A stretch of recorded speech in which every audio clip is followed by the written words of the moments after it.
Oi pessoal, tudo bem com vocês? Estamos mais uma vez aqui para gravar um vídeo. O vídeo de hoje é a continuação da nossa historinha sobre o livro Excalibur, né? Que é a historinha em inglês. Então, teve o primeiro vídeo que a gente gravou, então deu uma cortada no vídeo, então eu vou continuar aqui lendo para vocês. Hurry, King Arthur shouted some knights, but others started to fight. They didn't want Arthur to be king. Come with me, Merlin told Arthur, who looked very afraid and didn't know what to do. Arthur and Merlin spent the night in the forest. Arthur asked Merlin lots of questions. Merlin also asked Arthur many things, and he was very pleased with Arthur's sensible answers. Arthur wanted to be king, but she was afraid.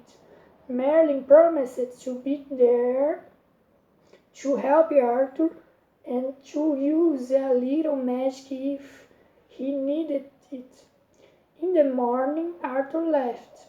He felt ready to fight.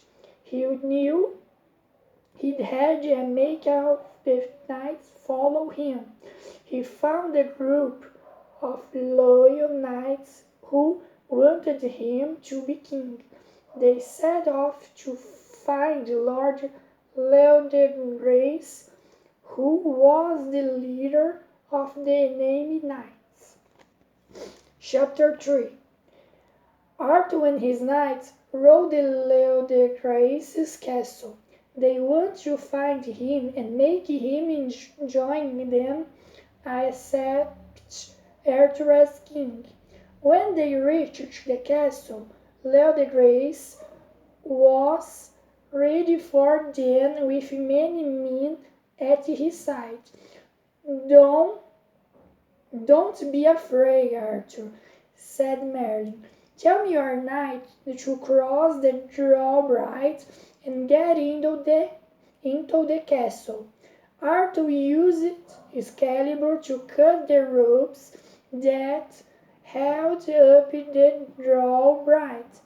When Leodegrace's men saw Arthur running into the castle, they panicked and ran to the other side of the castle to escape. Merlin told Arthur to take some of his men to find Leodegrace at the back of the castle. Suddenly, Arthur stood before Leodegrace himself. He saw his change. He raised the great sword and was ready to kill Leodegrace. Arthur shouted, "You must follow me as king or I will kill you." "But how can you be king when you were never a knight?" asked Leodegrace. "That's true. First I must be a knight and then a king," said Arthur. Everyone looked amazed when Arthur gave his sword to Leodegrace and said, "You must make a knight. Here, take my sword and tell me everyone that you will make me a knight." Everyone was afraid that Leodegrace would kill Arthur because now he had the sword. They wanted. Leodegrace smiled. "You are very brave," he said. "I will make you a knight. In the same name of God, Saint Michael and Saint George, I make you a knight." He told Arthur on each shoulder with the sword, and Arthur stood up and shook Leodegrace's hand. The battle was over. "Come and celebrate," said Leodegrace. Arthur and his men went into the castle to celebrate. Arthur had a band cut from the fight, and when the Grace called his daughter Guinevere to look at the wind, Arthur couldn't believe how beautiful Guinevere was. He had pale, white skin, green eyes, and long, red hair. She was very gentle, and she put some special cream in Arthur's wounds, and she talked to him and made him laugh. Arthur fell in love with her immediately. Later, at the celebration, Arthur danced with Guinevere. She was a very fast dancer, and Arthur tried to dance with her, but his wanted him, so he sat down. He sat down next to Merlin, who had come to see the celebration. "Oh, Merlin, Guinevere is a wonderful woman," he said. "I love her. Make her love me." "Oh, no," said Merlin. "The last time I used my magic powers for a man and a woman, I caused a lot of pain. I will not use my magic, but I will look at the future for you and Guinevere." Merlin closed his eyes, and he could see the future. He said to Arthur, "I see you and Guinevere married and happy, but be careful. A great friend of yours will also fall in love with Guinevere, and he will try to take her. Finally, Guinevere will love him too." Arthur was busy watching Guinevere dance. He didn't listen carefully to Mary, and he was answered, "Hooray, we will be married." Merlin shook his head because Arthur had not heard his warning.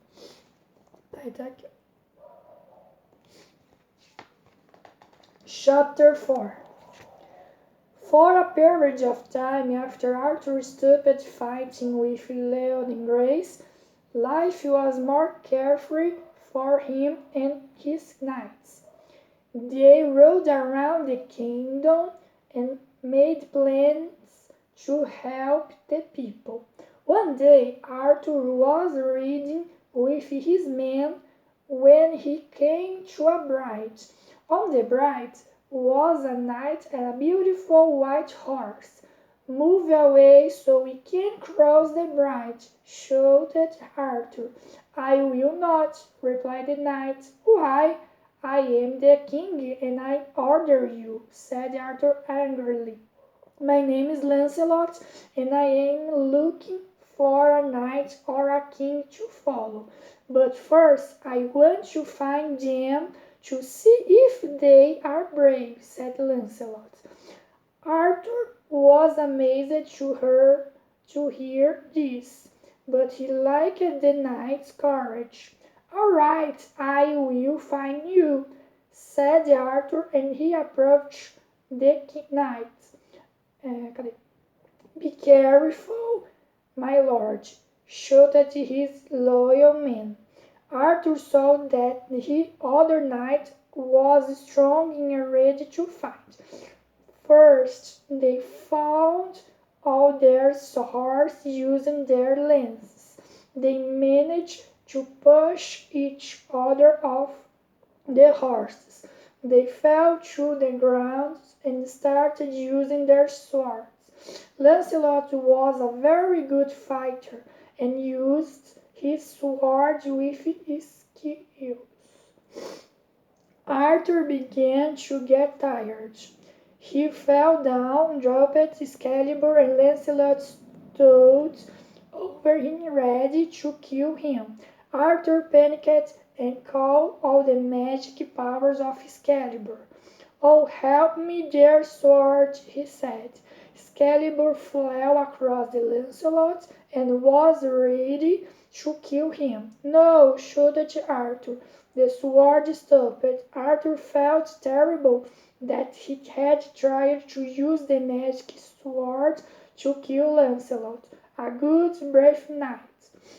He picked up the sword and was about to throw it into the lake. Suddenly there was a bright light and sun, wind, and merrily appeared.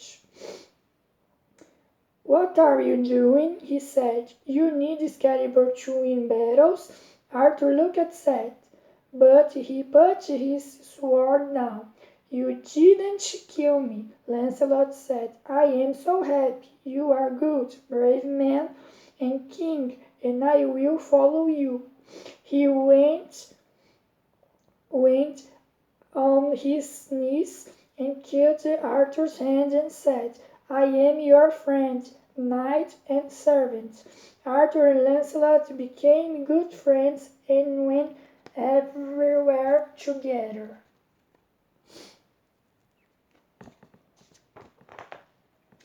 They rode all over England and fought battles until everyone was loyal to King Arthur. Finally, at the end of the last battle, Arthur raised Excalibur and he said, "Hooray! The fighting is over. England is one happy kingdom. We have many knights who are loyal to King Arthur. We will meet often to discuss our plans to make the people of England happy. We will all meet at a round table to show we are all equal. Hooray, let's celebrate." A big feast was prepared. As Arthur started to enjoy the feast and celebration, he saw Merlin smiling at him. He was pleased with Arthur's success and plans. Arthur took Guinevere's hand and started to dance. Everything seemed so good that he turned to Guinevere and said, "My love, my beautiful Guinevere, now the battles are over. I am home. Will you marry me and be my queen?" "Yes, yes, yes," answered Guinevere. Aqui quando ele faz o pedido de casamento para ela. Chapter 5. There were many preparations for the wedding of Arthur and Guinevere. Lots of food was cooked, musicians were found, and the castle wall was decorated for celebration.